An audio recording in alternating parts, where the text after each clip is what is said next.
Bretagne 5, l'invité du 7-9.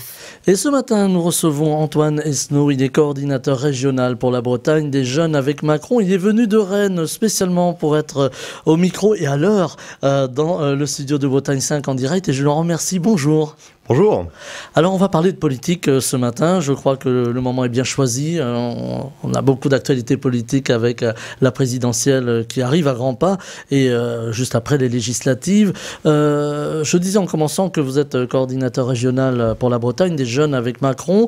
On dit que c'est la jeunesse qui a élu Emmanuel Macron, est-ce que c'est la jeunesse qui pourrait le faire réélire ? Écoutez, je pense que la jeunesse a été le fer de lance même de l'élection du président de la République. On l'a vu pendant la campagne en 2017, beaucoup de jeunes étaient engagés derrière le candidat Emmanuel Macron et j'espère que beaucoup le seront, et je le pense aussi d'ailleurs, derrière le futur candidat pour la majorité présidentielle qui, je l'espère, sera le président de la République. Alors, il ne s'est pas encore déclaré, il laisse un peu planer, alors on le lui reproche aussi, on dit qu'il prend un peu de temps de parole. Est-ce qu'il va se déclarer, vous le pensez, vous, au dernier moment, il laisse un petit peu planer le doute ? Écoutez, je pense que ce n'est pas à moi de donner directement des conseils au président de la République quant à son choix de candidater au renouvellement de son mandat ou non. Maintenant, évidemment, moi je l'espère que ce sera pour bientôt. Voilà, je pense qu'il a aussi des sujets qui sont assez compliqués à gérer. Il y a encore une crise sanitaire, d'autres sujets qui sont très importants, la crise ukrainienne notamment. Et je pense que le président de la République est actuellement pleinement à sa tâche. Et tout vient à point à qui sait attendre. Il y aura sûrement un moment où il annoncera son choix pour l'élection présidentielle qui arrive dans les prochains mois. Et je pense que ce sera un moment important pour la démocratie, un moment important pour la France. Et j'espère que ce sera évidemment un beau moment de politique pendant cette campagne. Alors, la campagne a déjà démarré, elle est assez, j'allais presque dire violente, cette campagne, on voit beaucoup de choses. Alors, il y a un contexte, il est ce qu'il est, contexte tendu, contexte social aussi. On voit aussi ces agressions vers les élus, agressions parfois violentes. Certains pointent du doigt justement le président de la République en disant oui, il a créé ce climat. Comment vous le ressentez, vous ? Je pense que déjà, on ne peut pas excuser la violence. Les violences physiques, il n'y a rien qui puisse excuser une violence physique envers un élu, et ce, quel que soit son bord politique.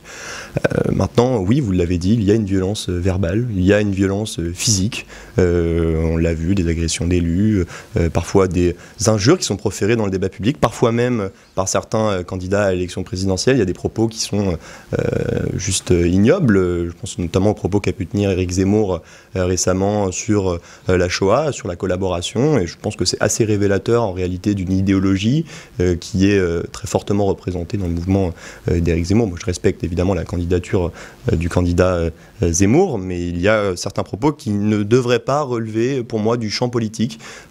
Lorsqu'on dit que Pétain a sauvé les Juifs français pendant l'occupation, déjà c'est faux. En plus, quand on légitime ce genre de fausseté historique, c'est quand même assez révélateur, je crois, d'un niveau de campagne qui devrait et qui gagnerait parfois à être relevé, je pense. Alors, je disais, il y a cette crise, effectivement, vous l'avez souligné, cette crise sanitaire, et je précisais aussi cette crise sociale. Aujourd'hui, les gens ont du mal, on va parler de pouvoir d'achat, les gens ont du mal à boucler les fins de mois, parce que voilà, c'est difficile, il faut payer le carburant qui augmente énormément. On parlait hier sur cette antenne de l'île de Sein, par exemple, ou des îles en tout cas, où le carburant a dépassé les 2 €. Ça crée des problèmes pour les déplacements professionnels, pour les déplacements privés. Est-ce que justement ces problèmes qui naissent de ces problèmes économiques peuvent être quelque part une forme de bombe à retardement pour les élections et pour la candidature d'Emmanuel Macron aussi ? Écoutez, je suis assez d'accord avec vous. Maintenant, je pense que les problèmes sociaux que vous avez évoqués, ils ne sont pas nés sous le quinquennat d'Emmanuel Macron. Le président Chirac Même le candidat Chirac en parlait déjà en 1995 avec la fracture sociale. Il y a effectivement une fracture dans le pays où des gens ont du mal à se déplacer, notamment dans les territoires ruraux. Moi, je pense qu'il y a eu des mesures qui ont été mises en place pendant le quinquennat. Il y a eu un blocage des prix, notamment avec la hausse du carburant. Le gouvernement a bloqué les prix à 4%. S'il n'avait rien fait, l'inflation serait allée jusqu'à 45%. Donc il y a quand même eu des mesures mises en place. Il y a eu le chèque pour combattre la précarité énergétique aussi. Moi-même, en tant qu'apprenti, vous savez, je l'ai touché les 100 € euros, ça m'a aidé dans mes fins de mois aussi, donc on ne peut pas dire que rien n'a été fait pendant le quinquennat. Maintenant qu'il reste beaucoup à faire, oui, notamment sur la précarité énergétique. Je pense que beaucoup a été fait, notamment sur la rénovation énergétique des bâtiments. MaPrimeRénov', ça a permis à 750 000 Français de subvenir à leurs besoins énergétiques. Je pense que c'est des mesures qui sont assez concrètes. Évidemment, il y aura un débat, il y a d'ailleurs ce débat pendant la présidentielle, c'est normal.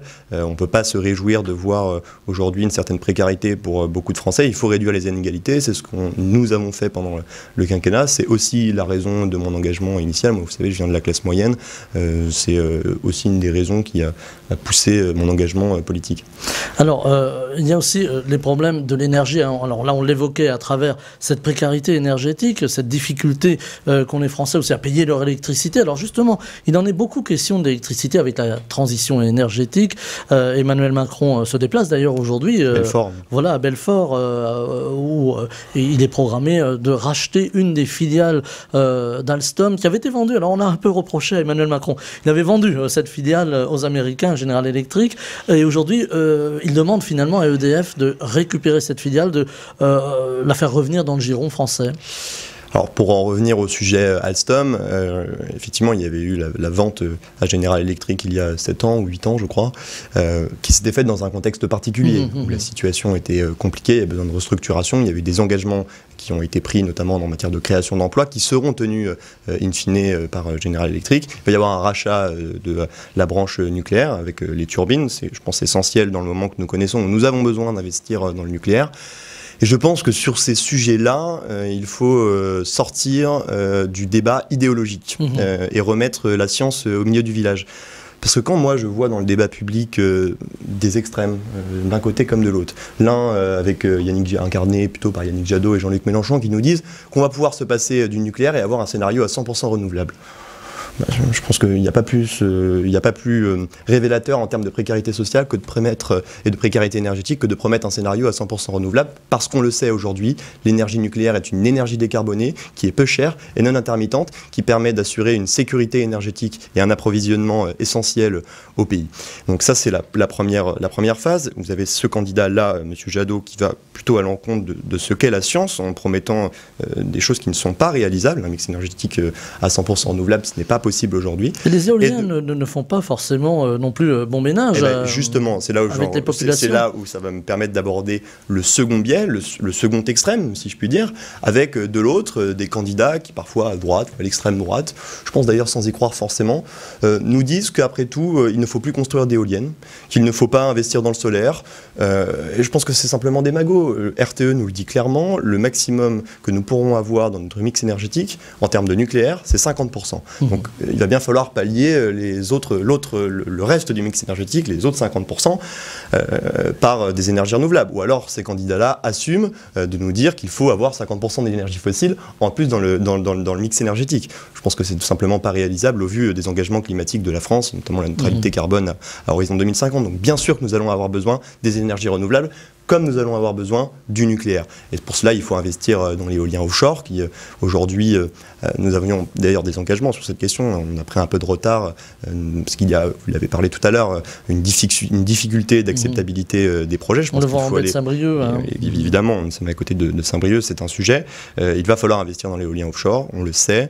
Il y a plusieurs projets qui sont en cours de réalisation, il va peut-être falloir débloquer les procédures, permettre d'aller plus vite sur ces questions-là, tout en travaillant en concertation avec les territoires sur l'acceptabilité des projets éoliens. Il n'y a pas que l'éolien, je profite aussi pour parler de l'énergie solaire, qui aujourd'hui doit être développée considérablement. Il y a des techniques d'innovation qui existent, comme l'agrivoltaïsme, qui doit être développée. Donc sur ces questions-là, nous incarnons une sorte de troisième voie, qui est tout simplement celle de la science, de celle que nous disent les spécialistes, de celle que nous dit RTE dans son rapport et dans les scénarios qui seront les plus favorables au mix énergétique français, tant en termes de coût d'électricité que d'efficacité énergétique.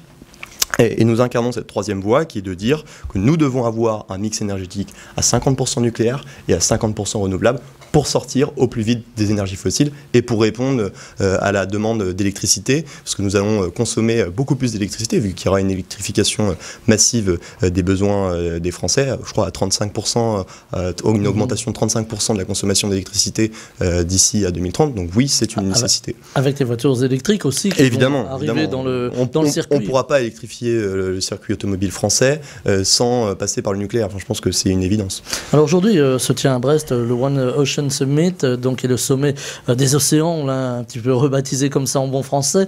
On sait que l'océan, ça peut aussi créer de l'énergie. On a perdu un petit peu de vue cette filière énergie de l'océan. On pense aux turbines immergées qui ont été testées d'ailleurs avec succès. Ben sûrement, et ce sera d'ailleurs l'occasion avec ce sommet de pouvoir en parler, de pouvoir émettre de nouvelles perspectives en faveur de la biodiversité. Je pense que on l'a vu, hein, le gouvernement français est 100% à sa tâche en ce qui concerne la présidence du Conseil de l'Union européenne, qui est peut-être d'ailleurs un peu trop survolé dans les médias parce que c'est une étape très importante pour la France qui préside le Conseil de l'Union européenne. Il y a beaucoup de sommets. Moi, je suivais hier au-delà même de la question de l'océan qui est très importante et on sera l'occasion d'en parler en Bretagne en plus, donc je suis très heureux. Hier, je suivais avant-hier, je crois, il y avait une rencontre sur le numérique, sur l'avenir de la tech qui était à laquelle notamment étaient invités Cédric O, Bruno Le Maire, qui ont pu exprimer certaines perspectives d'avenir en faveur de la tech. Donc moi, évidemment, je ne peux que me réjouir que l'on parle de ces sujets-là, et encore plus lorsque ces sommets ont lieu en Bretagne, comme c'est le cas. Voilà, c'est un sommet important, il faut bien le dire. Alors on parlait du nucléaire, évidemment, alors qui ne fait pas l'unanimité, on l'aura compris. On a besoin d'une énergie décarbonée, mais on a aussi besoin de coller aux moyens des Français, aux moyens des Bretons aussi. Je parlais de l'inquiétude tout à l'heure sur la facture, et puis il y a aussi l'inquiétude sur les salaires. Aujourd'hui, c'est une grande question. Alors, plusieurs candidats à l'élection présidentielle proposent différents systèmes ou différentes augmentations de salaire ou du SMIC. Comment se situe La République En Marche? En tout cas, comment pourrait se situer le président qui n'est pas encore candidat, je le rappelle? Écoutez, à titre personnel, déjà, je me réjouis de voir que tous les candidats à l'élection présidentielle sont pour la baisse des prélèvements obligatoires sur le salaire des Français. Maintenant, je vais vous donner un scoop extraordinaire. On ne les a pas attendus pour ça, puisqu'on l'a fait dès le premier projet de loi de finances, en baissant les cotisations sociales, en défiscalisant les heures supplémentaires. C'était d'ailleurs une mesure qui avait été mise en place par le président Sarkozy et supprimée par François Hollande, ce qui avait été vu comme une injustice à l'époque. Et nous l'avons fait dès le premier projet de loi de finances. Puis il y a la question des salaires, puis il y a la question plus générale des taxes, des prélèvements obligatoires que connaissent les Français. La suppression de la taxe d'habitation en Ille-et-Vilaine, sur 5 ans, c'est 1700 € d'économie par foyer en moyenne. Donc ça, c'est parfaitement concret. Il y a toutes ces mesures qui ont pu être mises en place. Il y a eu aussi également, pour les classes moyennes, la baisse de la première tranche de l'impôt sur le revenu. C'est quand même un gain de pouvoir d'achat assez considérable. Puis il y a ça, il y a là aussi la question du pouvoir d'achat des étudiants, qui a été centrale dans l'action du président de la République. Moi-même, j'ai été étudiant et je le suis encore d'ailleurs pendant toute la période du quinquennat, et au-delà même de ce qui a été fait pendant la crise sanitaire, moi j'ai vu la suppression de la cotisation sociale étudiante, qui est un gain de pouvoir d'achat de 130 € par an d'inscription à l'université. Moi j'ai vu la mise en place du chèque culture à 18 ans, qui permet à chaque jeune d'accéder considérablement à l'offre culturelle, peu importe son milieu social, et ça c'est une question très importante pour réduire les inégalités de naissance. Donc là c'est la question plutôt structurelle, ce qui a été fait avant la crise. Tout ça pour dire qu'on n'a pas attendu la crise Covid pour agir en faveur de la réduction des inégalités chez les jeunes. Et puis pendant cette crise, justement, il y a eu, on l'a vu, une précarité assez forte chez les jeunes, parce que la crise, elle a touché d'abord les plus fragiles. Il y a beaucoup de jeunes, c'est 750 000 boursiers en France, qui ont été durement touchés. Et on a vu les mesures assez directement sur le RU à 1 €, avec des millions de repas qui qui ont pu être distribués dans les restaurants Crous aux jeunes qui étaient en difficulté, et pas seulement parce qu'à in fine ça a été élargi à tous les jeunes pendant la crise et pérennisé ensuite pour 750 000 boursiers. Moi-même j'en ai bénéficié encore une fois, donc là-dessus je pense qu'il faut être assez reconnaissant envers le président, même si peut-être ça ne va pas assez loin sur tel ou tel dispositif. Et là j'en profite pour le dire, ce sont les jeunes avec Macron qui ont aussi poussé pour ces mesures. Nous avions directement écrit au Premier ministre pour élargir le système de repas Crous à 1 € à tous les jeunes, et je pense que c'est aussi la force de notre mouvement de jeunesse d'avoir réussi à proposer des mesures concrètes pour les jeunes pendant la crise. Voilà, faire remonter ce qui se passe sur le terrain finalement. Alors il y a eu aussi les mesures pour les entreprises qui ont été importantes pendant cette crise. Le fameux quoi qu'il en coûte, qu'on reproche d'ailleurs aujourd'hui au président, au gouvernement, en disant mais comment on va rembourser? Mais je trouve ça assez révélateur du niveau de la campagne de voir une candidate de droite, présumée pro-entreprise, Valérie Pécresse, pour ne pas la nommer, qui vient accuser le président de la République d'avoir cramé la caisse avec le quoi qu'il en coûte. Moi, je pense qu'il faut encore une fois remettre l'église au milieu du village. Le quoi qu'il en coûte, à qui ça a bénéficié? Le quoi qu'il en coûte, ça a bénéficié d'abord aux entreprises, aux artisans, aux commerçants qui étaient durement touchés par la crise sanitaire. Le quoi qu'il en coûte, c'est le prêt garanti par l'État. Le quoi qu'il en coûte, c'est toutes ces mesures-là, ces exonérations de charges, le fonds de solidarité qui ont permis l'activité partielle, le financement de l'activité partielle aussi, qui ont permis aux entreprises de sortir la tête de l'eau pendant le confinement, pendant cette époque où il y avait, et il y a encore d'ailleurs des mesures restrictives, c'est normal pour protéger les Français de cette crise sanitaire. Donc je pense que d'un point de vue stratégique, Valérie Pécresse ne fait pas forcément une bonne opération en lâchant quelques petits slogans, quelques poncifs dans le genre pour essayer de montrer que la France, que le président de la République ne serait pas sérieux en matière budgétaire. Je veux lui rappeler que pendant la crise, le président Sarkozy avait pris certaines mesures aussi en 2008 pour justement faire en sorte que l'économie française ne s'effondre pas, et il avait eu d'ailleurs raison de le faire. C'est peut-être aussi pour cette raison qu'il ne la soutient pas encore ouvertement aujourd'hui. Je pense que lui-même ne supporte pas cette démagogie, et je pense que ce n'est pas comme ça qu'on aidera les entreprises françaises, qui ont d'ailleurs été aidées dès le début du quinquennat. Là encore, on n'a pas attendu la crise sanitaire pour agir, avec la baisse de 8 points de l'impôt sur les sociétés, la mise en place de la flat tax qui a permis d'attirer de nouveaux investisseurs en France. Toutes ces mesures-là, voilà, la baisse des impôts de production, je pense que c'est parfaitement concret. Qu'il faille aller plus loin sur cette question, c'est une certitude. Le ministre de l'économie, Bruno Le Maire, l'a d'ailleurs exprimé très clairement, en prévoyant peut-être une baisse des cotisations patronales sur les salaires de plus de 2500 € pour attirer des emplois qualifiés en France, avec la baisse continue des impôts de production qu'il faudra sûrement poursuivre. Mais je pense qu'aujourd'hui, la droite n'est plus à même de donner de grandes leçons sur ces questions. D'ailleurs, on le voit bien, même chez eux, certains le reconnaissent. On l'a vu hier avec le ralliement du président Woerth, qui est une bonne chose, je pense, pour la majorité présidentielle. Je pense que les libéraux, ceux qui croient en l'entreprise, ont toute leur place dans la majorité au vu de ce qui a été fait pendant le quinquennat. Alors, justement, le quinquennat arrive presque à son terme, c'est une forme de bilan que l'on fait d'ailleurs ce matin ici au micro de Bretagne 5. Alors je parlais tout à l'heure du contexte politique, social. Alors le contexte politique, vous en avez déjà dressé un peu les contours, Antoine Esnault, mais il y a aussi ces grandes colères. On voit le retour des Gilets jaunes qui commencent à revenir un peu sur les ronds-points. On parle de ces convois de la liberté aussi. Alors là, on revient un petit peu à ce qu'on disait tout à l'heure sur le pouvoir d'achat, les difficultés. Est-ce qu'il va falloir se pencher sur cette population qui a du mal à vivre et qui travaille bien souvent, qui a du mal à vivre et qui se tourne aujourd'hui vers Éric Zemmour, vers Marine Le Pen, vers l'extrême droite en règle générale? Écoutez, je pense que le président de la République, c'est d'ailleurs une de ses grandes forces, fait partie de ceux qui disent qu'il faut parler de tout et avec tout le monde. Je pense qu'il n'y a pas de bon ou de mauvais électeur. Celui qui demain vote pour le Front National ou Éric Zemmour n'est pas un bon ou un mauvais citoyen. Je pense que c'est quelqu'un à qui il faut parler. Et moi j'entends aujourd'hui parfois des gens qui disent il ne faut plus inviter l'extrême droite dans les médias, parce que je pense que c'est pas comme ça qu'on combat véritablement le Front National ou Éric Zemmour. Aujourd'hui, ça représente une part considérable du corps électoral, et c'est évidemment des populations à qui il faut parler, à qui il faut proposer des solutions en termes de pouvoir d'achat, à qui il faut proposer des solutions sur le sujet sécuritaire, parce que c'est un sujet aujourd'hui. On va en parler dans un instant. Et mettre la poussière sous le tapis sur ces sujets-là, je pense que ça ne résoudra pas les problèmes des Français. Cela ne veut pas dire qu'il faut adopter le discours de l'extrême droite, que je combats évidemment. Je pense qu'il se trompe non seulement de constat, et de solutions. Maintenant, oui, il faut aller assumer, parler de ces sujets-là. Beaucoup de députés dans la majorité l'ont fait. Le président de la République l'a fait lui-même avec le Beauvau de la sécurité, en proposant des mesures sur le pouvoir d'achat. Et je pense que c'est comme ça qu'on arrivera à ramener ces Français vers des candidats ou vers des projets qui sont moins démagogiques que ce que certains proposent, d'ailleurs en instrumentalisant une précarité, en instrumentalisant certaines préoccupations des Français. Et je pense que c'est d'ailleurs la marque de fabrique des extrêmes, c'est leur fonds de commerce depuis la nuit des temps. Alors justement, on entend un petit peu en creux quand même la critique vers Éric Zemmour. Éric Zemmour qui a focalisé sa campagne sur l'immigration et sur l'insécurité finalement.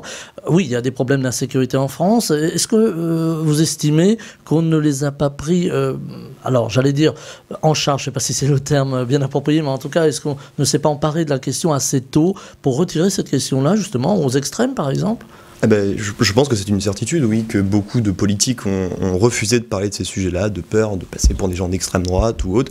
La question, ce n'est pas je pense qu'on n'est pas d'extrême droite parce qu'on parle de ces sujets. On peut être d'extrême droite si on adopte des positions qui sont véritablement d'extrême droite sur ces sujets-là. Mais je pense que la pire chose à faire, c'est de laisser le thème de la sécurité, le thème de l'immigration, le thème de la politique étrangère aux extrêmes, parce que si on laisse cette voix dans le débat public sans opposer un contradictoire qui est basé sur les faits, qui est basé sur des solutions concrètes, je pense qu'on laisse tout simplement la meilleure porte d'accès possible aux extrêmes vers le pouvoir. Et moi, je me félicite aujourd'hui d'avoir un président de la République qui a agi pour la sécurité en remettant du bleu sur le terrain avec 10 000 policiers et gendarmes supplémentaires, en remettant en place la police de sécurité du quotidien, en investissant massivement dans le renseignement, ce qui n'avait pas été fait d'ailleurs avant, y compris par la droite, et également sur le migratoire. Je pense qu'on a un président de la République qui aujourd'hui a agi, qui assume avec son ministre de l'Intérieur d'expulser les étrangers qui représentent une menace pour l'ordre public,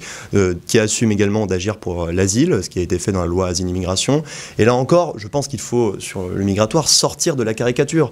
On a tendance à idéologiser le débat, à le prendre avec beaucoup de passion, sans remettre encore une fois les faits au centre du jeu politique. Il faut sortir des dogmes. Mais évidemment qu'il faut sortir des dogmes, et notamment sur la question de l'asile. Là encore, vous avez d'un côté l'extrême gauche identitaire qui considère qu'il n'y a aucun problème avec l'immigration en France, qu'on peut accueillir tout le monde et qu'après tout, il faudrait régulariser tous les sans-papiers. Et de l'autre, vous avez l'extrême droite qui vous dit qu'il y a un grand remplacement en France où finalement les Français de souche, comme ils disent, seraient remplacés dans l'intégralité du pays par une population arabo-musulmane, je crois que c'est leur terme. Alors qu'en réalité, ce qu'il faut faire, c'est respecter le droit d'asile, éviter qu'il soit dévoyé comme c'est le cas parfois, reconduire à la frontière ceux qui doivent être reconduits, donc accélérer l'exécution des mesures d'éloignement, que ce soit les arrêtés de transfert, les EQTF, les expulsions, et dans le même temps proposer un accueil décent aux gens qui doivent être accueillis, parce que c'est l'honneur de la France d'accueillir ceux qui sont menacés dans leur pays.